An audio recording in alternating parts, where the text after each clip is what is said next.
UFC 104 is this Saturday night. We have 13 fights at the UFC Apex, headlined by Marvin Vettori taking on Roman Dolidze. I'm going to be breaking down each and every fight, starting at the bottom, working my way to the top, just giving a quick pick and any bets I already have locked in. If you want a full, more in-depth breakdown, check out my video from a couple days ago. I'll put it at the end of this video as well. Leave a like on the video. Let me know in the comments what your favorite underdog on this card is, because I have a lot of underdogs bet. I have 6 money lines already bet. 5 of them are underdogs. It's one of those cards. It's an Apex card. I haven't bet this many money lines in a while, but I don't know why. It's a small card. I typically don't have that much action, but this is what I got. I'm going to go through them. Let me know in the comments what you got. Subscribe.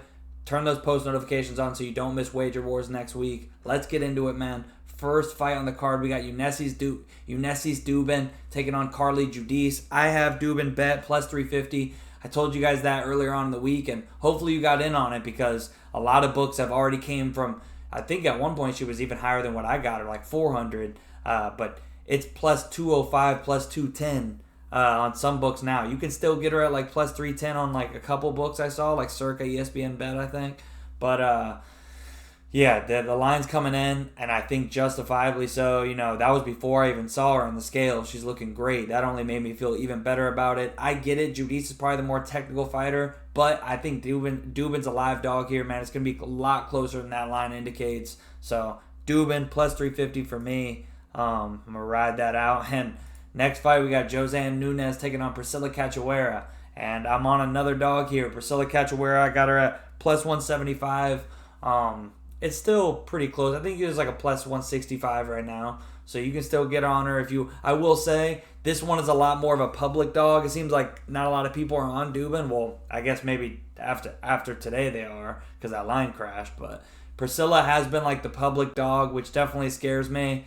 You know, I got on it a little earlier in the week, and, didn't think everybody would be on her like this. But, that kind of scares me. But I do feel like it's going to be 2 strikers. I think Priscilla's the bigger girl. Has a little bit more weapons. Nunes just looking for that big left hand. So if Cachoeira can avoid that, I think she can win this fight. It's a more stylistically friendly fight than she's typically getting in the UFC. So it could be Priscilla plus 175 on the money line. We move on to the next fight. Andre Lima taking on Daniel Barres. Dude, I really don't want to fade Andre Lima. I think he wins this fight, but this line is getting crazy. Barres almost plus 400, and it's really like getting just Lima does fight close. He took Mitch Raposo to a split decision. And, we always talk about how many fouls this dude commits. At some point, it's going to catch up to him. If he loses a point here, like, Barres could definitely win a round. I mean, I think a lot of people agree that Barres could win a round. If Lima doesn't finish him, this is probably going to be like a 29-28 type decision. So I don't want to fade Lima, man. I really do think this guy's good, not because he's 10-0, just because of the skills I've seen in the octagon.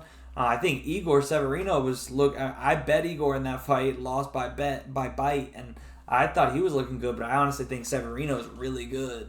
That was 2 prospects right there. He really screwed up, but hope he comes back. But, Lima's really good, man, and I don't want to fade him, but plus 400 the way Lima's been fighting. I mean, again, I'm sorry, no disrespect, but Mitch Raposo, split decision. Felipe Dos Santos took him 15. I mean, he doesn't really separate a ton. If he doesn't get the finish, like, this could be a close fight. So I haven't bet anything on that fight yet, but I'm like, damn, I already have 5 dogs. Do I need to bet another one? But hey, next fight, we got Sam Hughes taking on Stephanie Luciano, and I think Luciano has looked pretty good, but there's just no reason why she should have been and should be this big of a favorite. So, man, I'm on a 3rd women's MMA underdog, man. Sam Hughes, I bet her at plus 215, and I just think this is like a 50-50 fight, man. Like, Luciano's going to look good on the feet, and she's the more technical fighter. She's going to, her striking is a lot prettier, but Sam Hughes could definitely turn this into a dogfight. Maybe she could mix in a takedown, but even if it's just on the feet, she could put her up against the cage. I mean, she's scrappy. She can make it just an uglier fight, and she can make this close. So I like plus 215. I think I would not be surprised if at least two of these 3 women's MMA dogs hit for me, and you're in the money. Next up, we got Josias Musasa taking on Carlos Vera. Yeah, I think Musasa, this isn't a dog to get behind, man. Like, I'm kind of, it's like tempting to bet the Vera sub 12-1 on DraftKings right now, but I don't know. I think the UFC this is a tough matchup, man. Like, I don't know. I mean, we haven't got to see Musasa's jiu-jitsu a ton, so maybe he can get caught. I doubt his jiu-jitsu is great, but, like, you know, I just feel like he'll be able to just punch his way out. You know, it's an MMA fight. If you have some, and he looks like he's been taking his training a lot more seriously since, like, coming to Contender Series, I'm sure he's doing a ton of grappling. And he already has wrestling, like, not, like, outstanding, but it's solid. He's got strong hips. He's not going to be easy to take down, so is Vera going to pull guard and, like, leg lock him? I don't know. 12-1 is tempting, but I think Musasa knocks him out, man. No bet for me so far. If I play anything that I haven't said on this video, I'll tweet it out. But next up, we got Su Young Yu taking on AJ Cunningham. Another dog shot, man.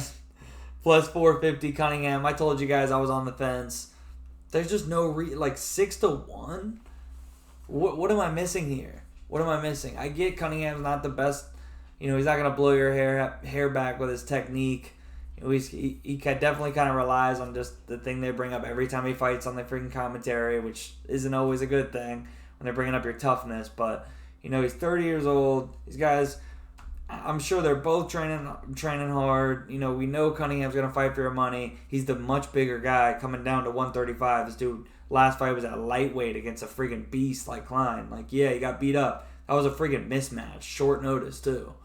Like, this is a much different fight, man. I get you being like minus 250, but like 6-1 is ridiculous. So, you know, yeah, you should win, but like this line is outrageous. Plus 450 all day. Next up, we got Walter Cortez Acosta, Ryan Spann. I don't got nothing here, man. Ryan Spann comes in looking like shit. So, all the more reason that I think Costa should win. But it is a heavyweight fight, man.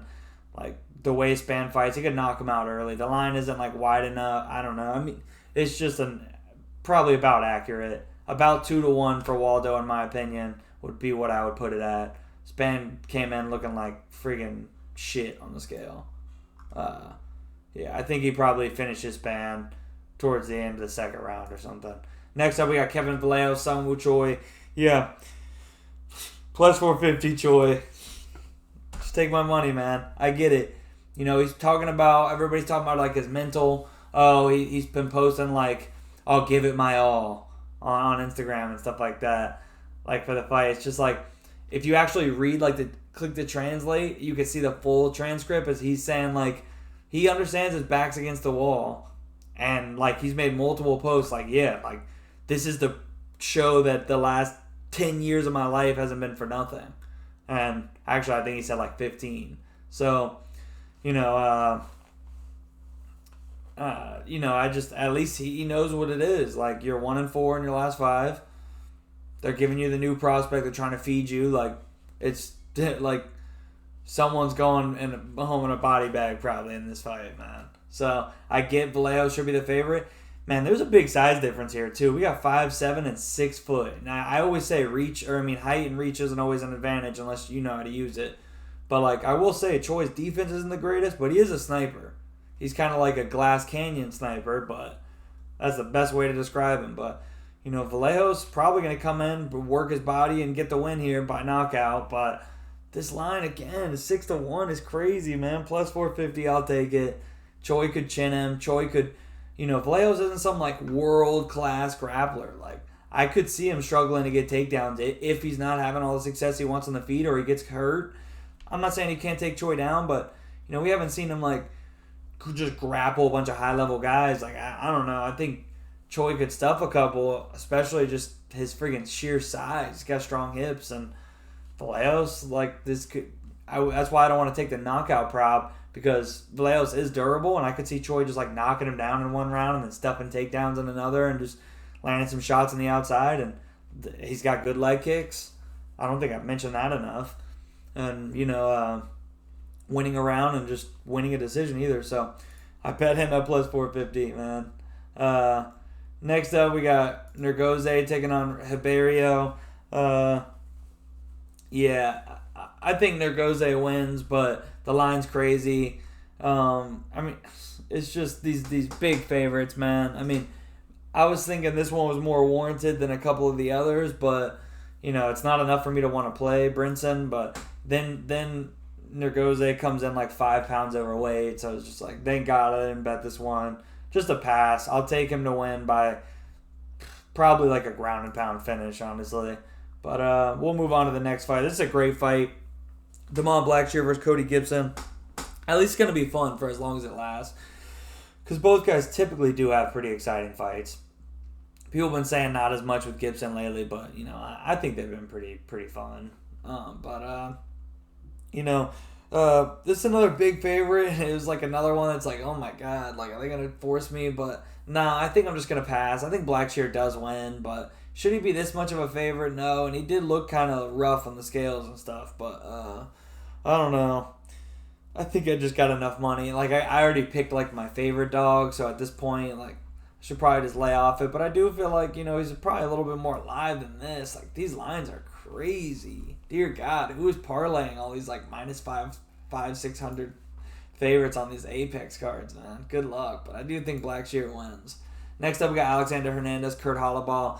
This is one I said I might play Holloway, and I think I'm just going to pass on this, man. I told you I slightly picked Hernandez, but I was, like, thinking it was truly 50-50, and considering a plus 180 Holloway bet, I'm just going to pass. Again, I have enough freaking bets and underdogs on this card. I think Alexander Hernandez should win this. Would I be shocked if he got chinned or can't get takedowns and gets beat up after the first round? No, but that's why I won't be betting it, but I'll take Hernandez to win. Next up, co-main event, Elizeu Zaleski taking on Chidi and Jaquani. I bet Chidi, and I haven't been the highest on Chidi, man. I really haven't. But, I haven't been. I get he just beat up Zach Scroggins. That was a freaking mismatch. I think that was short notice too, right? Yeah, it was short notice. I forgot who his original opponent was. And then he put up a good fight against Randy Brown. But, he's only getting older. And I know Chidi's 36, he's been finished more. Zaleski's always been more durable. So maybe durability is still on Zaleski's side, but I don't know. I just have this feeling that Chidi can chin him, and then even if he Zaleski doesn't shoot a ton of takedowns. Now he did against Randy, so maybe he'll do the same game plan, but I can't really bank on that. I think Chidi can win, and I bet him at plus 190, man. Never been the highest on Chidi, but I think he can win this fight. So plus 190, and I'm gonna pick him straight up. It's a tough fight, but I think he can win. Marvin Vettori versus Roman Dolidze. Yeah, I bet and picked Vettori in the first fight. Now it's 5 rounds. I get it's a layoff. I get he had a surgery. But I've never been big on Dolidze. I bet him against Holland. Just a totally different matchup. I don't think they're going to be shooting takedowns. I think 5 rounds only helps Vettori a ton. He's going to be kicking his legs. He's going to be out-voluming him. And if Dolidze isn't the first person to crack that friggin' steel chin of Vettori's, I think he wins by decision. So give me Vettori by decision. I bet him minus 128. I'm glad I did all my bets early in this week. I mean, I typically do, unless I play like props, and I don't have any props up yet on this card. Just money lines, no parlays. There's some props I want to look at, but I've already have so many bets. I'm like, I don't want to be too invested in the props that I would play are on the same fights that I already have bet. So, I'm still looking at some, but I'll let you guys know. I'll tweet it out if I play anything last minute, but. So far, I'll run through my bets one more time. I got Vettori minus 128. I got Chidi plus 190. I have Choi plus 450. Cunningham plus 450. Hughes plus 215. Cachoeira plus 175. And Dubin plus 350. So, 7 money lines. And 6 of them. Did I say 5 earlier? Yeah. I have 7 money lines. And 6 are underdogs. So, heavily invested in this card, which is rare for me on an Apex show. But I think the dogs are going to be barking, man. So good luck. Win some money. Like the video. Click subscribe. Turn those post notifications on. I appreciate you. Let me know what you're betting in the comments below. Good luck tomorrow. Peace.